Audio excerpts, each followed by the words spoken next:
if there's going to be a post-fight interview with Adonis Stevenson. We're going to wait and see what Adonis Stevenson has to say, if anything.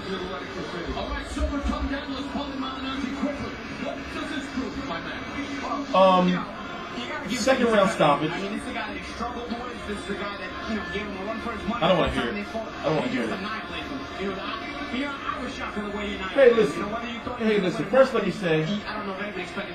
Damn it. First, let me say. I am back. Okay. You know, my schedule is clear for the next couple of weeks, unless I have to go to New York for Broner versus Garcia, the press conference, not the fight. I'm going to the fight, but for the most part, I'm going to be focusing on, you know, boxing on the channel and making sure that, you know, I flood my social media with boxing. So we're waiting for the post-fight interview from Adonis Stevenson. He just stopped Andrew Fonfara in 2 rounds.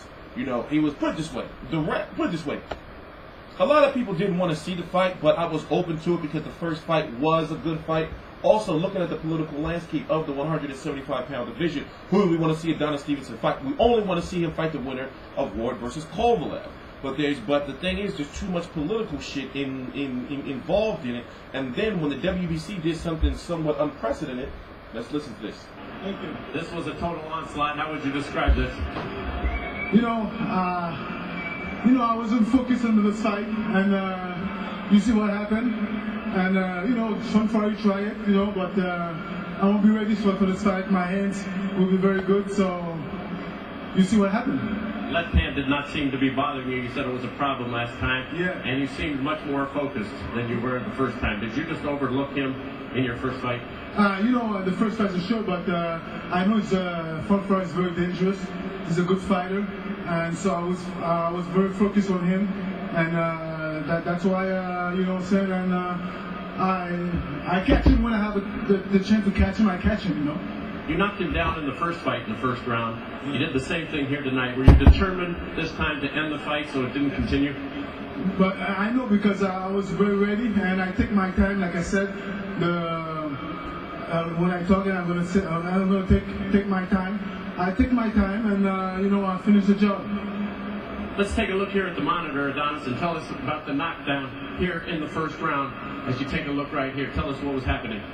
You know, I catch him in my left, and I know he's coming, so I come to punch him, and like going down now, you know. But I come to punch him because I know he's coming. And here's the end of the fight when Virgil Hunter, the trader, had just seen enough. What were you thinking right here? I'm the greatest at 175. I'm the greatest, the champ, baby. And there's the end of the fight. Okay, you're the greatest. You fought 4 times in 3 years.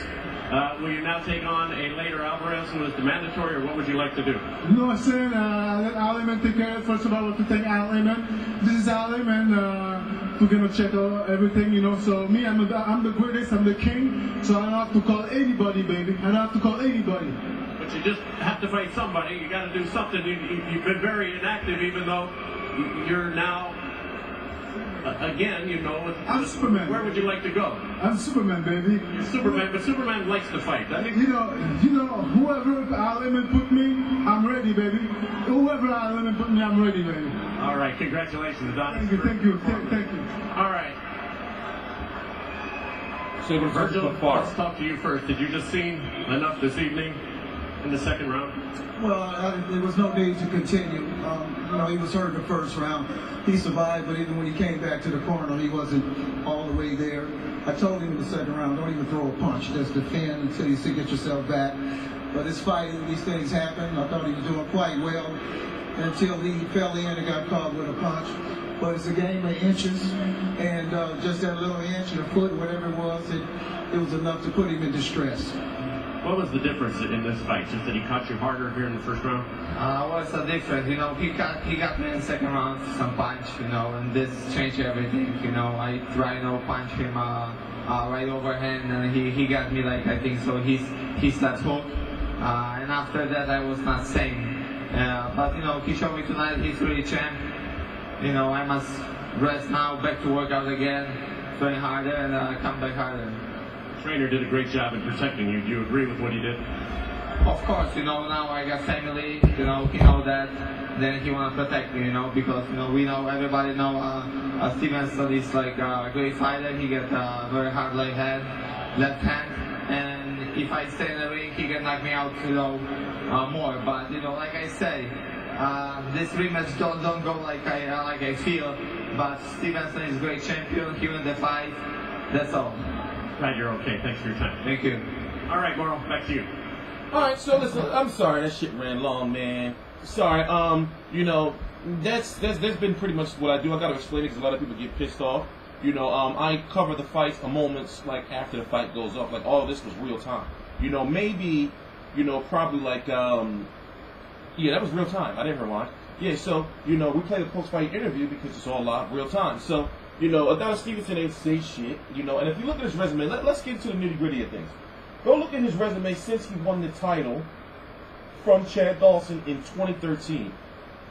Almost 4 years ago. He fought Chad Dawson and beat Chad Dawson on June the 8th of 2013. We were on June the 3rd of 2017.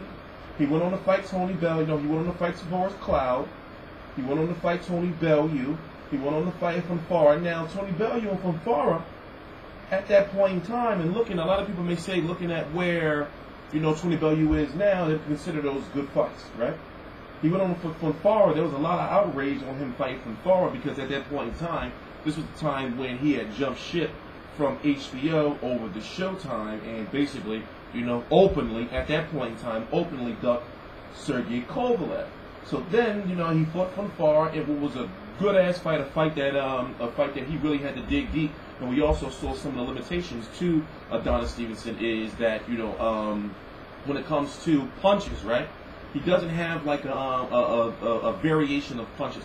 Now, he does have a right hook to the body. We saw him using that a lot against Fonfara in the first fight, and that jab to the body. Was it the straight or the left or the right hook? I don't remember. But we saw that he can go to the body, and he did say he only had one hand for the most part for that fight. But when we see him with this fight, he stopped Fonfara in the second round.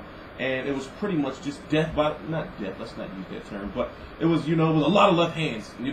Fonfara ate a lot of left hands, and he just couldn't recover. So whatever you say about Adonis Stevenson, that left hand is not a myth, and he will fuck you up. However, the man is now 39 years old. Now, even in the sport today of boxing, 39 is not old. You see what I'm saying? But still, it's like, you're long in the tooth, bro, and it's time for you to start, having fights.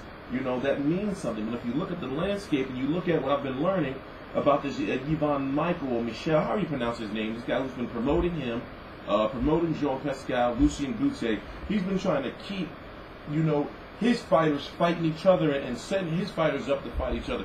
And that same promoter is also having issues with another one of his fighters, Artur Beterbiev. So you have this Ivan Michael guy, Al Heyman, who's controlling the careers of Artur Beterbiev, if I'm correct. Alito Alvarez too? I don't believe so. I believe he's main event. But I know Jean Pascal, Lucien Boutte, and of course Adonis Stevenson. So you got to think he's been maneuvering to keep his fighters away from each other for quite some time. So now you have a situation where Alito Alvarez, who just beat Jean Pascal tonight, wants his WBC title shot because he's been waiting so long because they've been trying in some capacity to make to make Kovalev at that point in time versus Stevenson.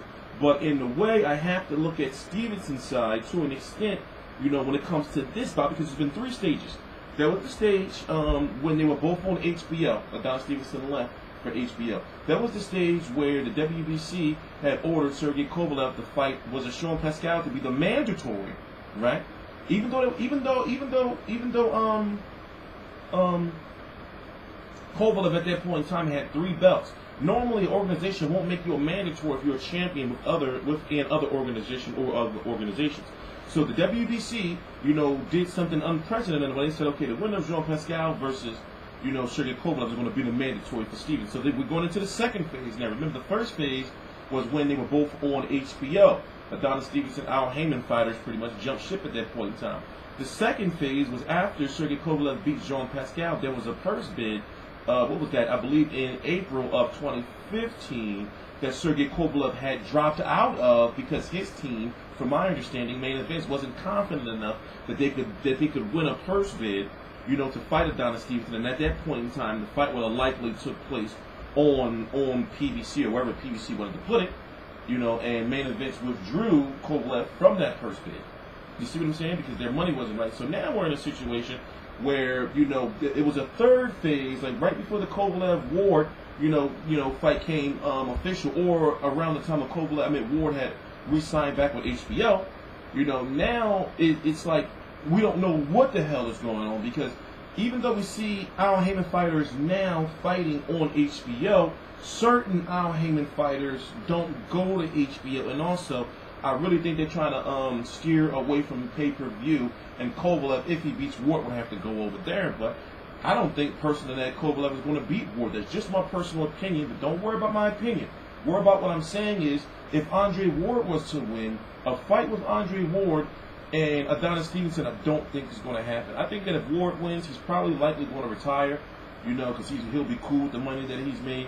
And Rock Nation and Al Heyman have still yet to work together. Also, there's news that Rock Nation is trying to get out of boxing. You know, so it's a weird, you know, dynamic going on with there. But now it's like we're going to see Adonis Stevenson versus Alito Alvarez next. You know, and I wouldn't be surprised, as I said about this promoter that Adonis Stevenson is with, I wouldn't be surprised if we see, you know, the winner of Alito Alvarez and Adonis Stevenson versus Sean Pascal anyway, or Lucy Gute anyway. You see what I'm saying?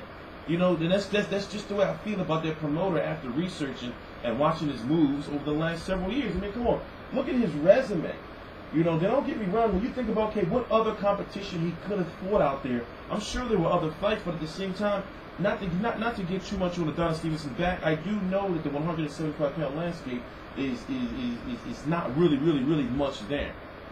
A lot of people are going to say he should have fought Joe Smith, but it's likely that Adonis Stevenson and his team wasn't trying to give Joe Smith a certain amount of money, whatever the case may be. When you look at this fight, right, one fight in 2017 so far, he just beat Fonfara via a second-round stoppage. Virgil Hunter threw in the towel. He was seeing that Fonfara was taking way too many shots. Thomas Top Dog Williams in 2016. His only fight in 2016. In 2015, Tommy Karpinski and Saki Obika. So here's his highlights of the year, right? For 2015, Tommy Karpinski, Saki Obika, right? 2016, Thomas Top Dog Williams. And now, this year is going to be Fonfara and Alvarez, most likely. When you look at, in 2014, Demetrius and Husky and Fonfara at that time, when people were like, yo, you should be fighting Kovalev, people were still pissed. You know, so if you really look at his reign over the last 3 years, it's like, it's 3 years, bro. It's nothing there. You know, so some major moves got to start being made. And like I said, I'm trying to look at it from Adonis Stevenson's side. I understand that when it came down to it, when it came down to that purse bid, Kovalev had dropped out. But they got to make some type of effort to you know, fight Kovalev, win or I mean I don't know, you know, I don't know, you know, but it's frustrating watching these fights because you can literally like see the path for Adonis Stevenson, and that shit ain't going nowhere. You know? So I'm TstreeT Controversy. This is TstreeT Controversy Live. As I said, I'm back. You know, I'm glad that I've cleared up my schedule for the next few weeks. Now I just got to get back into like that mode of, you know, doing videos. Please subscribe or listen to my social media right down below. I'm TstreeT Controversy. This is TstreeT Controversy Live. All right, Jim. Thank you.